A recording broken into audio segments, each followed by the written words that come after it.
Hi, welcome to Watcher DM. I'm Gabriel. Today I am doing a flip through and review of Dave Kenny's Awaiting the Burning Gods, Magnum Galaxy Games, with work by David Kenny and Daniel Vega. It is an adventure module for Mothership First Edition. The back text here says, "A storm has uncovered more than just sand on the forsaken planet Ma'at. Beneath the shifting dunes, a colossal monolith towers over the ruins of a forgotten city, its dark secrets waiting to be uncovered. Landis University has dispatched a team to investigate, but they are not alone. Sunray Interstellar, the mission's sponsor, has its own hidden agenda, and the race is on to claim the lost world's treasure, or to bury them forever. Will you uncover the mysteries of Ma'at, or will its deadly secrets consume all who dare seek them?" So, this adventure module I got to play in at the Breakout Con in Toronto 2026. The GM who ran it was fantastic. Phil, thanks for running the game. And yeah, I also am friends with Dave Kenny, so I love reviewing his stuff, but I do have a friendly relationship with him, so take that as you will. That's a disclaimer. But I will try and do a thorough flip-through review of this adventure module, highlighting my experience with it. I have read it and prepared to run it, and then also have played in it, but I have not run this yet myself. There is a faction map here on the inside cover of the page, or of the work here, where it outlines the relationships between the different factions. So you've got the Seneschal, which are the remnants of the Sunray Interstellar's terraforming operations. So these large, kind of scorpion-like robotic caretakers. The Smoking Darkness Reclamations. These are like gray market salvagers. They look like crazy aliens. The Assemblage is a relentless nanoswarm driven by an endless urge to build. So these are the things that were created by the Seneschal and then basically locked away. Landis University surveyors are, of course, the academics who are coming to study this place archaeologically. And then you've got Sunray Interstellar, heavily indebted after a string of recent losses. Sunray is desperate to hide their failures on Ma'at before their next shareholder meeting. They aim to either bury the evidence or reclaim the planet by restarting the terraforming tech if they can get it to work. They'll stop at nothing to control the narrative. Which I think, man, way to establish a corporate villain, man. So believable and good. So yeah, fantastic little summary here of the different factions that are at play. "Work for paradise until the body fails. Prepare the way to serve the creators and never rule. Preserve life and never take it. All creators shall be responsible for their creations." It's the Seneschal Hierarchy of Laws. I actually, these got spouted or parroted to my character while I was playing this module, and my character was consumed by like a psychic emanation from deep beneath, and so I started reciting these as I was going crazy and running headlong into the location towards the climax of the adventure, which was awesome. It's good poetry. The book has a few sections here. It's broken up into the adventure overview, exploring the surface, and then the vaults, which start on page 26. Of course, we have the faction summary and relationships on the inside front cover. And then it talks about the history, Ma'at today, and then we've got our dramatis personae, so all of our character, our NPC outlines. Adventure, Burning the Waiting Gods, overview, the Burning Gods await. Get some nice little kind of punchy, it's almost like a pulp novel kind of vibe. In fact, the whole thing kind of has a very roughed up pulp novel texture to it, which is, I think, let's see, who did the layout here was by Die Sugars. Uh, as always, fantastic work. A history of the Seneschal and their burnt planet Ma'at. So, if you don't know, Ma'at is the name of an Egyptian goddess. Actually, it's funny. I think while Dave was doing this module, I was also writing a little adventure called Medjed Madness of Ma'at or something like that. And so we both had Ma'at on the mind, which was cool. But yeah, you've got your history from 240 years ago up to 36 years ago. And basically the pitch here is that Sunray Interstellar launched some synthetic workers. These are the Seneschal, and some terraforming ships. However, orbital models updated en route revealed Ma'at's eccentric trajectory causes extreme temperature swings, making it frigid and inhospitable for most of its year. So the Ma'at mission was quietly kind of written off. But they didn't do a good job of cleaning up. So the robotic workforce just wakens and starts working.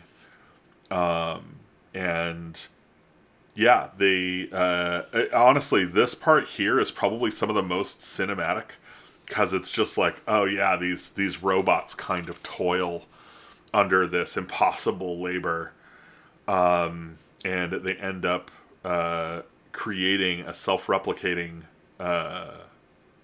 like swarm of micro robots called the assemblage. And yeah, it transforms Ma'at. They completely terraform it. And then, yeah, the masters will never come. So then they kind of lose control. The assemblage ends up creating a greenhouse kind of scenario, which creates hypermethane. And yeah, it just it gets worse. And then, yeah, the paradise basically melts away in the rising heat. Shimmering seas evaporate while fledgling jungles and verdant grasslands shrivel and die. 36 years ago, unable to stop their creations, the Seneschal exploit a loophole in the assemblage's programming to issue one final command. Build a vault that the swarm themselves cannot breach. To ensure its success, they trigger the order from inside. After a final glimpse of their dying paradise, they seal the doors, forever locking themselves away with the horrors they created in their quest to tame the world. Whew. Biblical, man. This thing is awesome. So then we talk about Ma'at today. So you get your 2 years ago, 6 months ago, 1 month ago, 48 hours ago, and now. So passing traders report seeing structures on Ma'at. This reaches Landis University on Venus. And so they launch an unmanned satellite to observe the planet for signs of alien life. And that mission is, of course, sponsored by Sunray Interstellar. After a massive storm, satellites detect the city. A month ago, Smoking Darkness Reclamations, an Outer Rim salvage outfit, is contracted by Landis xenoarchaeologist Bill Butler. You'll remember Bill Butler is the character in the Smugglers Guide, 1365, so he's actually on the Barge Bazaar. And yeah, he basically is like, go do this work and outmaneuver the de Havilland, his rival. So yeah, you kind of get these great like smugglers here, like doing some it's like there's a rival party or something, which is pretty great. And then yeah, so 48 hours ago, Landing Team A touches down on Ma'at and begins their exploration, and now the communications with Landing Team A is lost. Landing Team B is awakened from cryo for immediate deployment to the surface. This is where we started our adventure, being told Landing Team A communication had been lost. So we immediately were diving in to try and find Landing Team A. You get a planetary overview, so these are all important things to remember about the nature of Ma'at as a planet. It has a breathable, abnormal atmospheric concentration of greenhouse gases, especially methane. So it's breathable, but it is heavy in methane. The equatorial radius, you've got your gravity is about, it's 0.92 Earth. And then average temperature is 50 degrees Celsius, so 122 Fahrenheit, so it's bloody hot. You have 60-hour-long days. There are no signs of life. And then you got some massive sandstorms. So they follow the day-night divide, scouring the equatorial regions. An advanced analysis by a skilled technician can reveal some additional information here. You've got some rapid warming. A sandstorm of generational intensity is forming a few hundred kilometers west of landing team A's landing site. It will bear down the roads within hours. And traces of significant historical glaciation on surface features inconsistent with Ma'at's current atmospheric makeup. So it's just indicators that this place was not the way it is now. Ugh, the art, man. Whoo, big scorpion monster. Fantastic. Fantastic. The Dramatis Personae. Both within and without the vault, several factions vie to control the fate of Ma'at. So you got the Seneschal, talked about them. They're these guys here. The assemblage is, of course, the swarm of robots. You've got Sunray Interstellar, the gods come, with corporate liaison Mazika Rezik, and Sunray Interstellar intelligence agents, with some named agents here. So these are great. You can basically, you get in a sentence how you can run these guys. So Andra Solonkova, reconnaissance, wiry, quick. Raj Bata, perimeter security, practically fashionable, dedicated to the job. But you get some really good ones too. Lasonic, competent, brazenly selfish and chatty. Yeah, just some fun little punchy, usable things. Landis University Science Team. So you've got Dr. Sylvia de Havilland, and I think that's this character here. And then you've got the Field Study Team Survey. So basically you kind of have these two main characters and their teams. And of course their teams include, again, these nice, punchy, usable descriptions of personality and just enough to get you going, and not so much that it's overbearing. Being able to look down and just say, yeah, Masami Valeri, all-star badminton captain, everyone's best friend. Everybody loves this guy, you know? It's pretty great. Sylvia, you're going to read a little deeper into this character because you're intended to spend a little more time working through this character and having her be present. And then you got your postdoctoral fellow, Frank Tanagawa, is also present. And then you got your Smoking Darkness Reclamations. These are the raiding party. And you can see here how they're represented. They look alien. They look malformed, barely human. And that is intentional. They're designed to kind of freak out the party. Eyes in the back of his head. Frazetta's suit is studded with a myriad of clandestine cameras and sensors to ensure he is never taken by surprise. Yeah, it's great stuff. All right, then we go start the scenario. So you select a starting scenario to define how the group will experience the action, intrigue, and mystery of awaiting the burning gods. So you can do a slow burn, you can do a faster pace, which this is what we did, and then forward, whatever the costs. Just kind of talks about some of the, what the PCs are hired to do. So what the job is. And then, they're, really told avoid violence at all costs. In return, all personnel are provided with, and you get some stuff here. It's funny they call it a hazmat suit, because I think in the player's guide it's called a hazard suit. And I've heard lots of wardens call it a hazmat suit. And I wonder if that is intentionally different from a hazard suit. So it'd be worth looking into that. The first survey teams, facts, rumors, and mysteries. So this is like a D10 of things you can get basically, anytime you interact with one, you can roll on this table. So anybody from landing party A, you can roll on this and kind of give some juice. And then your team's secret agendas. So you can provide secret agendas here to the PCs to kind of set them against each other. I got Psychic Thrall. From the moment you touch down, something deep beneath the sands calls to you. Find it, help it, and be rewarded with riches beyond your wildest dreams. Which was amazing. It was so good. Alright, so then we get into exploring Ma'at. It talks about your arrival, and then you get a timeline of the storm, so how long it's going to take before the storm kind of runs through here and starts destroying everything. Whole buildings collapse. The only safe place is the memorial vault. Exposure is death. God, these are great. This weather table is a pressure mechanic meant to keep up urgency. If the storm would otherwise cause premature total annihilation, consider adding time to step 6. So, step 6.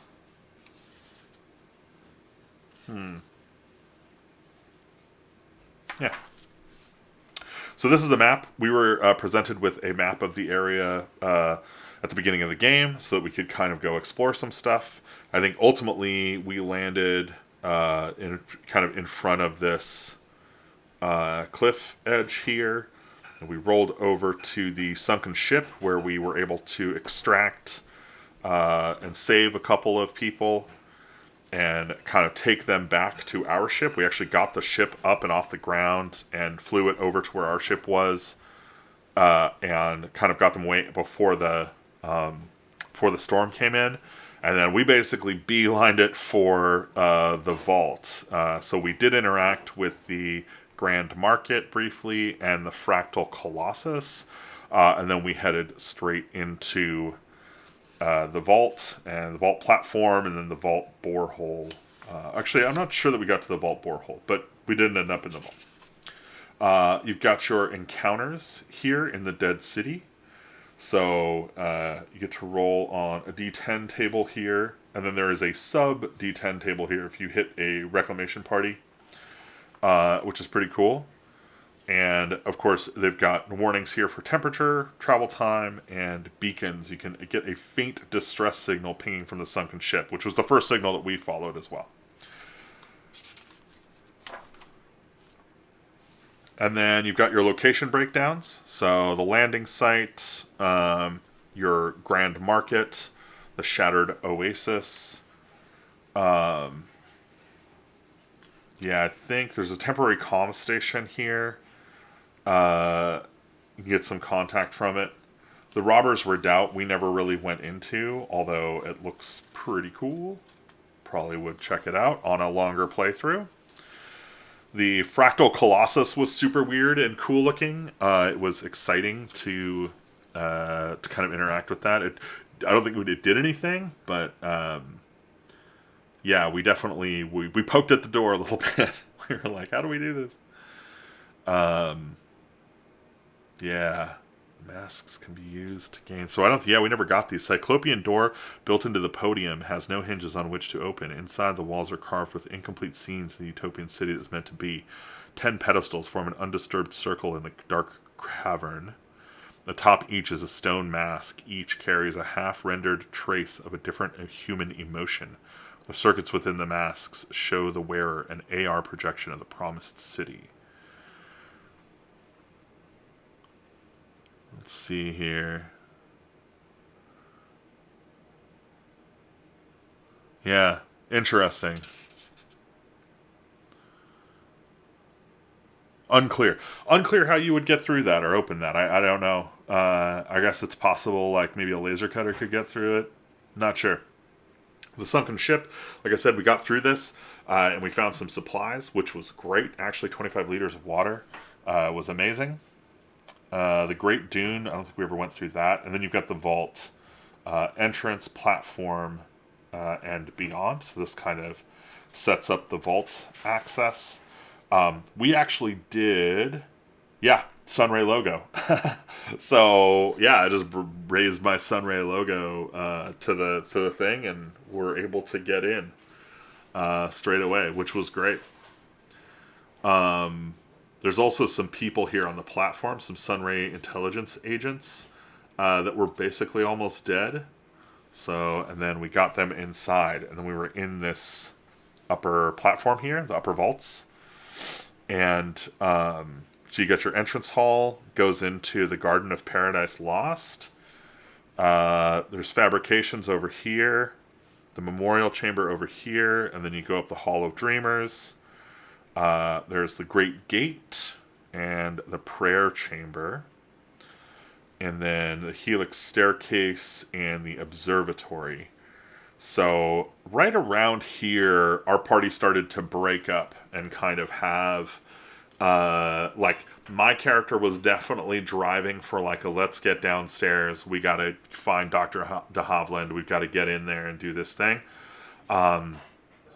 Obviously driven by his psychic thrall motivation.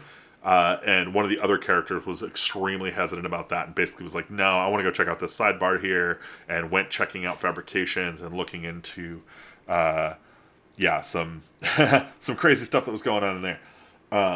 You've got your encounter tables here, so a D10 table of encounters. Some highlights about the Wake Protocol and the beacon. So you get a new distress signal coming from the lower vaults once you're inside, which was great. Helped drive us down there. And then, obviously, doing any of this stuff triggers the Wake Protocol, which is awesome and a huge deal. So then you get your descriptions of each of these locations. They are interesting places. I know this text here was also used, and we were able to kind of decipher it at the table, which I know, a lot of people would say, like, oh, that's kind of a puzzle. I'm not really into puzzle, like translation puzzles or whatever, but I had a blast. I thought it was really, really fun. And yeah, this says the Seneschal Hierarchy of Laws. So, you can kind of see where laws, think, of laws, yeah. Weird text. This area here, which is the Helix Staircase, we did not get to, but the other, so when our party split, the other members got here, activated the Wake Protocol, and freaked out and fled, and brought the bad guys to us. It was great. The Seneschal, I should say. They were not the bad guys per se.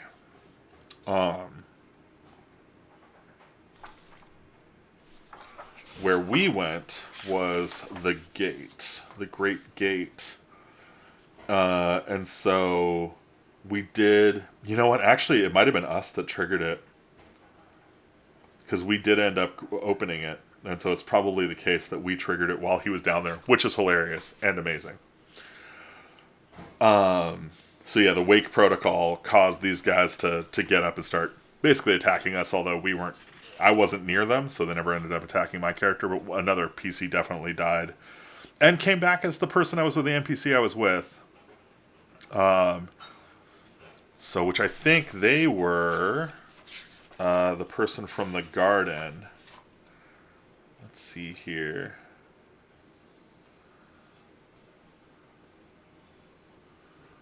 Essential Sleepers.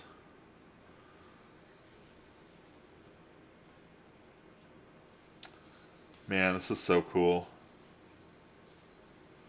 Yeah, I do not remember what the lady's name was. But there was another character here that was with us who was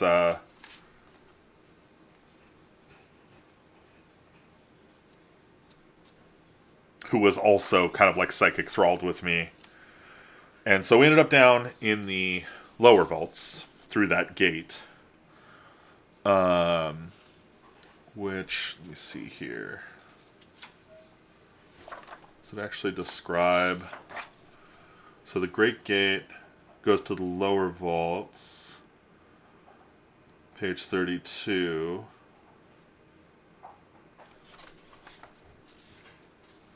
But where does it drop you in the lower vaults? So I guess if we look at so that's north. So it must be this way. The Warning Memorial, spiked trees, winding paths, laments of the seneschals. I think that's actually, that seems like where we went, actually. Yeah, that seems fair. So again, you've got another D10 encounter table, well designed. An assemblage swarm dismantling and rebuilding a structure, fantastic. Beyond the killing gate, the assemblage cluster in the crevices between the structure. When alerted to passerby, they converge quickly to break down their targets into raw material for their endless construction. Ugh. Man, those guys were freaky as fuck. That was so good. You've got your area descriptions here. So the Warning Memorial, the Killing Gate, Necropolis Entrance, Promenade of Wonders, the Mirror Vault, and the Phoenix Temple. Which I think... Yeah. We ended up here, the Capitol building. Deep within the structure, Rezek and de Havilland argue over the best course of action while the survivors of Survey Team A look on. Roll a d10 for the number of survivors. If the number is odd, Rezek's crew outnumbers the survey team and will set out to nuke the womb mine. On even, de Havilland takes charge, urging the extraction of the remaining artifacts in the mirror vault. So, yeah, basically, you've got a mirror vault of a bunch of cool stuff. Then you got this crazy womb mine, this amazing piece of art here. And yeah, holy smokes, man, we nuked it. We blew it up. It was awesome. Yeah, I think my character just like was at this point reciting the prayers, was like doing the liturgy of the law of the seneschal, and like kneeling before the assemblage, and they ripped him apart and used his bits to build little things. You got an amazing table of D10 artifacts right here, and then the seneschal sleepers with the name. They have named NPCs of these seneschal, which is awesome, and the laments of the seneschal, which again were part of the kind of liturgy of what my character was. So very flavorful, super, super fun. If you've got some solid role players at your table, this is the kind of adventure that is going to deliver an amazing experience for them. You owe it to yourself and to them to give Awaiting the Burning Gods a shot at your mothership table. If you like these videos, I hope you will hit the like button. If you want to see more of them, you should click subscribe. And if you want to be notified when new videos drop, you can hit the bell icon. If you want to get early access to these videos, you go to patreon.com/watcherdm. Sign up for any paid tier. You'll get access to these a week early. And yeah, if you want to support us in any other way, of course you can go to Patreon, or you can go to watcherdm.com and purchase any of our books and adventures there. Yeah, thanks for watching. Whew, what a ride.